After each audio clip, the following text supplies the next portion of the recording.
Hello class 12, welcome back to our channel Shikshak junction. क्योंकि अब नहीं तो कब, as we were discussing the chapter sexual reproduction in flowering plants, और अब हमारा जो चैप्टर है वो ख़त्म हो चुका है। सारी टर्मिनोलॉजी, सारा कुछ, चाहे वो आपके सीबीएसई के बेसिस पर हो या फिर कॉम्पिटिटिव एग्जाम्स की प्रिपरेशन के लिए हो, सब कुछ हमने एक एक टॉपिक को डिटेल में डिस्कस किया है। अगर आपके पास कोई भी डाउट आता है तो आप जो भी आपको मोड्स प्रोवाइड करे गए हैं या फिर स्क्रीन पर भी फ्लैश हो रहे हैं, उसको ध्यान में रखते हुए अपने डाउट्स पर भेजिए। अब जब चैप्टर कंप्लीट हो गया तो उसके बाद ऑब्वियसली बात आएगी किसकी, हमारे क्वेश्चनायर की। जैसा कि लास्ट चैप्टर में भी मैंने आपको एमसीक्यू और साथ में कुछ बोर्ड लेवल की एक्सरसाइजेस भी दी थी, तो सेम पैटर्न इस चैप्टर के लिए भी फॉलो करेंगे। आपको क्वेश्चंस दूंगी मैं along with the answers of the MCQs. लेकिन हाँ, जैसा कि मैंने आपको पहले भी बोला था कि आंसर्स को सीधे सीधे देखकर मार्क नहीं करना। आप अपनी नोटबुक में आंसर क्वेश्चन लिख के आंसर लिखिए और फिर एंड में जब वो आंसर्स आएंगे तब उसको चेक कीजिएगा, ताकि आपको आपकी वर्थ पता चले कि आपको चैप्टर कितना समझ में आया है। और जहाँ पर भी डाउट हो आप मेरे को कमेंट्स के थ्रू, मेल के थ्रू या फिर जो नंबर है उसके थ्रू भी भेज सकते हो। तो without wasting much of the time on this board, we will directly move on to our question and answers that contains both the MCQs as well as the subjective questions that have been repeatedly asked in very many exams. So moving on to that. Okay, so as we are dealing with the chapter reproduction in flowering plants, तो obviously बात है कि आपके जो MCQ होंगे वो उसी से रिलेटेड होंगे। तो सबसे पहले आएगा हमारा MCQ क्विज। तो moving on to the first question. तो फर्स्ट क्वेश्चन है, how many meiotic divisions are required to produce 100 pollen grains. ये जो क्विज है वो आपके पर्सनली आप उसको इवेलुएट करेंगे, तो अच्छे से आंसर्स कीजिएगा और फिर आंसर्स दिए गए हैं एंड में, तो कोशिश कीजिएगा कि स्किप ना करो, ठीक है। तो first question, how many meiotic divisions are required to produce 100 pollen grains. A 100, B 50, C 25 या D 20। Next question, the normal और polygonum type of embryo sac is A bisporic 8 nucleate, B monosporic 8 nucleate, C tetrasporic 16 nucleate या फिर D monosporic 4 nucleate. ठीक, next question, third number, a plant has 12 chromosomes in microspore mother cell, the number of chromosomes in its endosperm will be A 18, B 12, C 6 या D 24। ठीक है, ये अच्छे questions हैं। आपको बिल्कुल अगर कॉन्सेप्ट क्लियर होगा तभी बिल्कुल समझ में आएंगे। अगर नहीं समझ में आ रहा है तो कमेंट्स में मेरे को लिख के भेज देना। I will explain you how the answers will come. ठीक, next question, question number 4, maturation of male and female sex organs at different times is known as A hercogamy, B polygamy, C dichogamy या फिर D apogamy। सारी चीज़ें हम class में बहुत अच्छे से डिस्कस कर चुके हैं, और अगर आपको कोई भी डाउट होगा तो मैं आपको वो लेक्चर नंबर भी रेफर कर दूंगी जहाँ पर हमने ये सब कुछ डिस्कस किया है। ठीक, next question, question number 5, which of the following statements is correct for the pollen tube? A it shows chemotactic movement, B it shows only tip growth, C it shows radical cytoplasmic streaming या फिर D it is composed of 3 non-cellular zones। Right, you have to mark the correct option in this question. Next question number 6 है, which of the following secrete chemical substances for attracting pollen tube towards the micropyle of ovule? A obrutator, B cyanogen, C antipodal या फिर D filiform apparatus। Right, सारे questions को ध्यान से पढ़िएगा क्योंकि options जो हैं वो थोड़े से कंफ्यूजिंग हो सकते हैं आपके लिए। लेकिन हाँ, अगर आपने वीडियोस को स्किप नहीं किया होगा तो आपको आसानी से पता चल जाएगा कि कौन सा ऑप्शन ठीक है। Next question, question number 7, during microsporogenesis meiosis occurs in A endothecium, B microspore mother cells, C microspore tetrads या फिर D pollen grains. I hope कि 7 क्वेश्चन तक आप सबको क्लियर होगा, जितने लोग भी वीडियो को वॉच कर रहे हैं, कि कैसे करना है।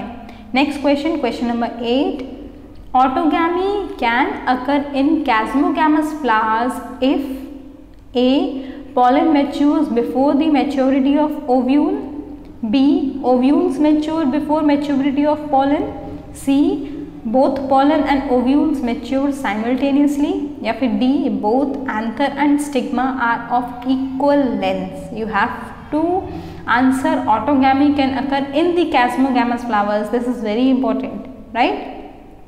Next question, question number 9. Which of the following floral parts forms the pericarp after fertilization? Options हैं A nucellus, B ovary wall, C outer integument या D inner integument. Next question 10. Which of the following is similar to autogamy but requires pollinators? फिर से थोड़ा confusing question है, ध्यान से एक बार और पढ़ लीजिए. Which of the following is similar to autogamy but requires pollinators? A geitonogamy, B cleistogamy, C apogamy या डी जीनोगैमी. ठीक. Next question, question number 11. Starting from the innermost part, the correct sequence of parts in an ovule are A egg, nucellus, embryo sac, integument, B है egg, embryo sac, nucellus, integument, C है embryo sac, nucellus, integument या egg, और फिर D है egg, integument, embryo sac या फिर nucellus.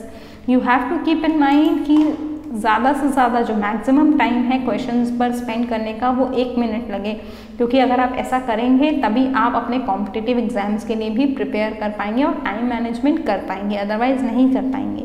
ठीक है. Moving on to question number 12. The process of formation of seeds without fertilization in flowering plants is known as A budding, B apomixis, C sporulation या फिर D है somatic hybridization. ठीक. Next question number 13. If pollination takes place between 2 flowers of same plant it is known as A geitonogamy, B cleistogamy, C xenogamy या D herkogamy. ठीक. Next question, question number 14. Rewards and attractants are required for A hydrophily, B cleistogamy, C anemophily या फिर D entomophily. Right? Next question number 15.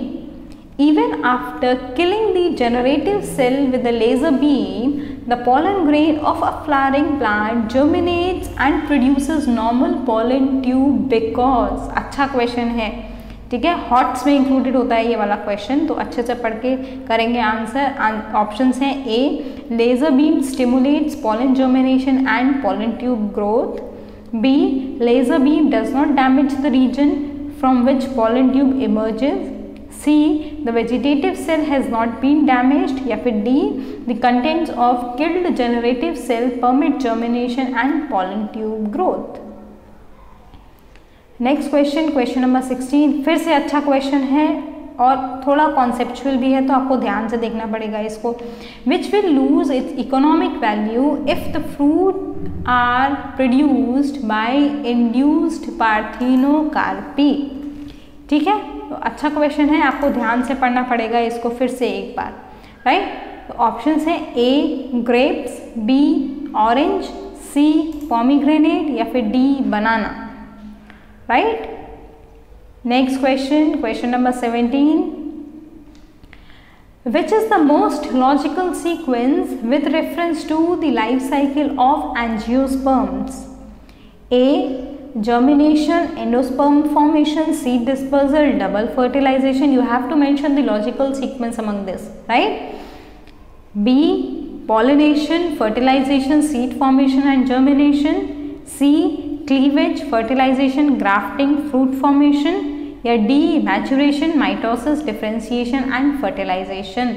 ध्यान रखिएगा कि जब ये video आपके पास है, आप इस वीडियो को प्ले कर रहे हैं तो एंड में आंसर्स दिए हुए हैं, लेकिन आपको आंसर्स एंड में डायरेक्टली जाकर स्किप करके वीडियो को नहीं देखने हैं. मान लो आपने क्वेश्चन नंबर 17 देख लिया और फिर डायरेक्टली जाके आपने आंसर विजिट कर लिया, उससे आपका फ़ायदा कुछ भी नहीं होने वाला. इनफैक्ट मेरा भी कुछ भी फ़ायदा नहीं होने वाला, क्योंकि आप लोग को बेनिफिट नहीं मिलेगा. तो कोशिश कीजिएगा, जैसा हमने बोला है कि आप पहले आंसर उसके सारे लिख लो, फिर चेक कर लो. आप खुद से चेक कर रहे हो, कोई कॉम्पिटिशन नहीं है अभी आपके पास में, तो आप उसको अफोर्ड कर सकते हो और कीजिएगा ताकि आपको बेनिफिट मिल सके इन क्वेश्चंस का। ठीक है, नेक्स्ट क्वेश्चन 18, अच्छा क्वेश्चन है फिर से। All events from pollen deposition on the stigma until the pollen tubes enter the ovule are together referred to as dash में 1 है, which is a dash process. Here first and second are respectively. जो options दिए गए हैं आपको उसमें से first और second का correct alternative choose करना है, तो you will do that, I know very well, right? Next question, question number 19. A typical angiospermic anther is A. bilobed dithecous tetrasporangiate, B. bilobed monothecous tetrasporangiate, C. unilobed dithecous tetrasporangiate या फिर D. bilobed dithecous bisporangiate। Confusing options हैं, लेकिन अगर आपको वो diagram clear है जो हमने अपने लेक्चर्स में डिस्कस किया था, then I am pretty sure that you will answer this question correctly, right. Next last MCQ question, MCQ last question है, लेकिन वीडियो एंड नहीं हुई है, अभी थोड़े से और क्वेश्चंस जो आपके बोर्ड लेवल के पॉइंट ऑफ व्यू से स्पेशली इंपॉर्टेंट है वो बचे हैं, तो वो भी डिस्कस करेंगे अभी along with the answers obviously, right. Question number 20, totipotent cells referred to a undifferentiated cell capable of developing into complete embryo, B. an undifferentiated cell capable of developing into system or entire plant, C. an undifferentiated cell capable of developing into an organ, या फिर D. cell which lack the capability of differentiating into an organ or organ system। ठीक, ये थे कुछ options 20th question के 4 options, और आपने अभी तक आंसर्स मार्क कर लिए होंगे। अब आपको अपने आंसर्स चेक करने हैं जो इस वीडियो के एंड में आपको मिलेंगे, राइट। तो वो आंसर्स आप बाद में चेक कीजिएगा या फिर चेक कर लीजिएगा पहले, उसके बाद हम जो अपने बोर्ड लेवल की एक्सरसाइजेस हैं उनको डिस्कस करेंगे। क्वेश्चंस इंपॉर्टेंट है, कई बार इधर उधर मतलब क्वेश्चंस का जो फॉर्मेशन है वो चेंज करके सेम कॉन्सेप्ट पर ही क्वेश्चंस कई बार आ चुके हैं, तो you have to take care of that. So the question number 1 is, how is it possible in oxalis and viola plants to produce assured seed sets even in the absence of pollinators? Question बहुत simple है, बिल्कुल clear question है, तो answer होगा इसका oxalis and voila और P plant कैसे flowers produce करते हैं? क्लिस्टोगैमस फ्लावर्स, जैसा कि हमने अपने क्लास में भी डिस्कस किया था लेक्चर में भी कि क्लिस्टोगैमस फ्लावर्स प्रोड्यूस होंगे तो एंथर और स्टिग्मा जो फ्लावर्स होंगे वो ओपन ही नहीं होंगे, तो एंथर्स और स्टिग्मा आपस में एक दूसरे के पास में रहेंगे विच ensures the pollination in turn. So this is how it is possible to pollinate within these flowers even in the absence of pollinators. If you want the details, you can refer to the lecture number 15 that is already there on the channel where we have discussed on this particular topic very clearly and very nicely. Right, ऐसे ही सारे के explanation और उसके lecture number का reference आपको दिया जाएगा हर एक क्वेश्चन में। जैसे कि बात करते हैं नेक्स्ट क्वेश्चन की, तो नेक्स्ट क्वेश्चन है क्वेश्चन नंबर 2। क्वेश्चन क्या बोल रहा है हमको, is there any difference between apomixis and parthenocarpy? क्या एपोमिक्सिस और पार्थेनोकार्पी में कुछ डिफरेंस है?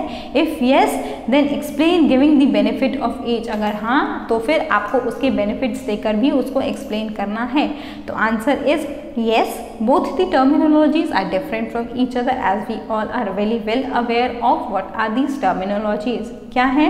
जो पार्थेनोकार्पी है that is the development of fruit without fertilization of female gamete. ठीक है, पार्थेनोकार्पी में फ्रूट का डेवलपमेंट होता है फर्टिलाइजेशन के बिना। इसका advantage, it is used for the production of seedless fruits like banana and grapes for the commercial purposes. यही दोनों फ्रूट ज़्यादातर कमर्शियल पर्पस के लिए प्रोड्यूस किए जाते हैं जिसमें सीड्स की रिक्वायरमेंट नहीं होती।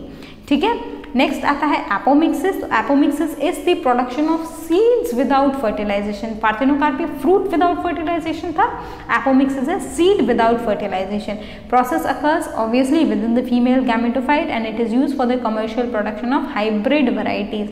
अगर हाइब्रिड वैरायटीज को आप एपोमिक्सिस से प्रोड्यूस करोगे तो वो फार्मर्स के लिए एक बेनिफिट बन जाता है, यही है उसका economical importance. For details, you can refer to lecture number 25 and lecture number 26 of this particular chapter that is present on the channel, right? Moving on to the next question, question number 3. The zygote divides only after the division of the primary endosperm cell. Give reasons to support in support of the statement. जो statement आपको दिया गया है कि zygote divides only after the division of primary endosperm cell, आपको इसका reason support करना है इसके रिस्पेक्ट में। तो आंसर होगा zygote it requires the nourishment for growth. We all are very well aware of this particular point, है ना। हम सबको पता है ये बात कि जाइगोट को नरिशमेंट चाहिए क्योंकि उसकी जो सेल्स हैं वो अभी ऑटोट्रॉफिक नहीं हुई हैं। तो nourishment is provided by the primary endosperm nucleus, जो हमारा ट्रिपल फ्यूजन से बनता है फीमेल गैमेटोफाइट के अंदर। उसी के थ्रू जो नरिशमेंट है वो प्रोवाइड किया जाएगा, इसीलिए जाइगोट पहले PEN बनेगा, उसके बाद ही जाइगोट डिवाइड करना शुरू करेगा। ठीक, नेक्स्ट क्वेश्चन इसी से रिलेटेड क्वेश्चन है, what is triple fusion, where and how does it take place, name the nuclei that is involved in the triple fusion. बहुत आसान क्वेश्चन है, थोड़ा सा हिंट मैंने पहले वाले क्वेश्चन में भी आपको दे दिया। ठीक है, तो when second male gamete fuses with the diploid polar nuclei it forms the primary endosperm nucleus. Clear हो गई बात। Ploidy level of primary endosperm nucleus है 3N, इसीलिए इसको बोला जाता है ट्रिपल फ्यूजन, क्योंकि दो न्यूक्लियस जो है वो हमारे पोलर न्यूक्लियर के पास है, एक न्यूक्लियस मेल गैमेट के साथ फ्यूज करेगा, इसलिए 3N हो गया इसका प्लॉइडी लेवल। ठीक है, डिटेल्स के लिए you can refer to lecture number 20 that is there on the channel, available for you every time, right. अगर इसके बावजूद भी कोई भी डाउट आ रहा है आपको किसी भी आंसर के समझने में, तो you can mention your doubts either through the Gmail और in the comment section. We are available for you to get your doubts clear at that particular point of time. Next question, question number 5, zygote remains dominant for some time in a fertilized ovule. Give a suitable reason to explain the above statement. आप ठीक है, बहुत simple सा question है फिर से, और आपको रीजन बताना है। तो रीजन है zygote develops after a period of rest, it remains dominant till a certain amount of endosperm is formed. अब अगर आपने यह क्वेश्चन को ध्यान से समझा होगा, क्वेश्चन नंबर 3 को भी ध्यान से पढ़ा होगा, तो आपको अभी तक समझ में आ गया होगा कि ये जो दोनों क्वेश्चन हैं ये एक्चुअली में एक ही क्वेश्चन है, बस इसका फॉर्मेशन डिफर है। ठीक है, तो इसी तरीके से क्वेश्चंस आते हैं, आपको कॉन्सेप्ट क्लियर होना चाहिए, आंसर अपने आप निकल आएगा। ठीक है, तो this is done in order to provide assured nutrition to the developing embryo, क्योंकि जाइगोट ही आगे जाके एम्ब्रियो बनाएगा, तो उसको एक एश्योर्ड न्यूट्रिशन की ज़रूरत है जो मिलेगा उसको एंडोस्पर्म से, इसी वजह से वो थोड़े टाइम के बाद डेवलप होना शुरू होता है। नेक्स्ट क्वेश्चन, क्वेश्चन नंबर 6, अच्छा क्वेश्चन है, फिर से कंफ्यूजिंग भी है, अगर कॉन्सेप्ट क्लियर नहीं होंगे तो समझ में नहीं आएगा। क्वेश्चन है, if the male plant is hexaploid and female plant is tetraploid, what will be the ploidy level in the embryo and endosperm respectively after fertilization. आपको इन दोनों का प्लॉइडी लेवल बताना है। जब आपको दिया गया है जो मेल प्लांट है वो हेक्साप्लॉइड है और फीमेल प्लांट टेट्राप्लॉइड है, ध्यान से क्वेश्चन को पढ़ लेना, क्योंकि आंसर में लिखा गया है मेल गैमेट जो कि 3N होगा। प्लांट डिप्लॉइड होता है, गैमेट हमेशा हैप्लॉइड होता है, इसीलिए मेल गैमेट जो है वो 3N होगा, और फीमेल गैमेट जिसे हम एग बोलते हैं उसका प्लॉइडी लेवल होगा 2N, जबकि जो हमारा सेकेंडरी न्यूक्लियस है उसका प्लॉइडी लेवल होगा 4N, क्योंकि वहाँ पर 2 न्यूक्लियाई प्रेजेंट है, इसीलिए ये पॉइंट भी आपको अभी तक क्लियर हो जाना चाहिए। अगर नहीं हुआ है तो आप लेक्चर्स को दोबारा जाकर वॉच कीजिए, because you are not very clear with the concepts, right. तो जो हमारा फर्स्ट मेल गैमेट है जिसका 3N है, वो जब एग के साथ 2N के साथ फ्यूज करेगा तो बनाएगा zygote, that is the first cell of embryo. और जो हमारा सेकंड मेल गैमेट है जिसका प्लॉइडी लेवल 3N है, जब वो सेकेंडरी न्यूक्लियस यानी कि 4N के साथ फ्यूज करेगा तो बनाएगा एंडोस्पर्म जिसका प्लॉइडी लेवल होगा 7N। तो इस तरीके से प्लॉइडी लेवल डिफाइन होंगे इस पर्टिकुलर केस में जब आपको ये प्लांट दिया गया है तब। ठीक है, next question, how does a chasmogamous bisexual flower prevent self pollination. तो हमने बहुत सारी एडेप्टेशंस डिस्कस की थी जो क्रॉस पॉलिनेशन को सपोर्ट करती हैं, जैसे कि डाइकोगैमी, हर्कोगैमी, हेट्रोस्टाइली, और इसकी जो भी डिटेल्स हैं वो लेक्चर नंबर 16 में आपको मिलेंगी, आप जाकर विजिट कर सकते हैं अगर आपको कोई भी दिक्कत हो रही हो तो, right. Moving on to the next question, question number 8. Explain the role of tapetum in the formation of pollen grain wall. अच्छा क्वेश्चन है, फिर से वो कंफ्यूजिंग भी है थोड़ा सा, क्योंकि टेपटम का यूजुअली लोग जो फंक्शन है वो भूल जाते हैं। एनसीईआरटी का भी क्वेश्चन है ये एक, ठीक है। आपको मिक्स मिलेंगे क्वेश्चन सब फॉर्म में, एनसीईआरटी के भी और जो आपके अलग अलग एग्जाम्स में CBSE में आस्क किए गए हैं उसके हिसाब से। तो टेप्टम क्या होती है? इनरमोस्ट लेयर ऑफ माइक्रोस्पोरेंजियम होती है, हमने देखा था अपने लेक्चर में। सेल्स कैसे होते हैं इसके? मल्टी न्यूक्लिएटेड और पॉलीप्लॉइड होते हैं। It provides nourishment to the developing pollen grain. जो टेप्टम का काम होता है वो नरिशमेंट प्रोवाइड करने का होता है पॉलन ग्रेन जो उसके अंदर डेवलप हो रहा है।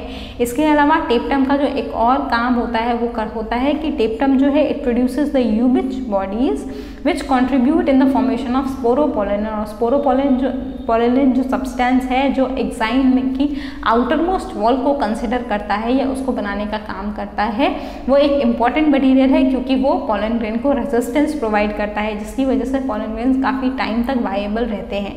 और ये सभी पॉइंट्स हमने अपने लेक्चर नंबर 10 में डिस्कस किए थे क्लास में, तो आप वहाँ पर जाकर रेफर कर सकते हो if at all you have any doubt, right. Next question simple question है, छोटा क्वेश्चन है। What is meant by monosporic development of female gametophyte? तो क्या होगा? Development of female gametophyte from one functional megaspore. जो फीमेल गैमेटोफाइट का development होता है वो 4 बनते हैं, लेकिन उसमें से सिर्फ एक ही जनरेट करता है माइक्रोस्पोर को बनाने, मेगास्पोर को बनाने में, इसीलिए इसको बोला जाता है monosporic development. The details are there in the lecture number 14। Next question, question number 10। Strawberry is sweet and eaten raw just like any other fruit. Why do botanists call it a false fruit? अच्छा question है। इसी को Apple के terms में भी frame कर दिया जाता है कहीं कहीं पर, तो आपको बस कॉन्सेप्ट ध्यान में रखना है। तो why these are all false fruits? Because irrespective of the other fruits where all the accessory floral part degenerate in the formation of strawberry or apple fruit, the accessory floral parts participate in the fruit development other than ovary. Ovary के साथ में और भी parts contribute करते हैं fruit के formation में, जैसे थैलेमस कंट्रीब्यूट करता है, इसीलिए इनको बोला जाता है false fruits.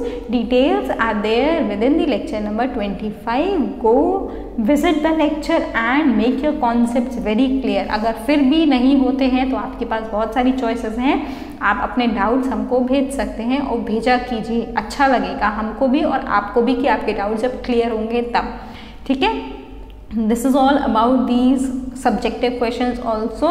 Now here is a list of the answers to the MCQs that we have given earlier in the video. अपने answers जो आपने jot down किए थे उसको अब mention या फिर check कर लीजिए, ठीक है।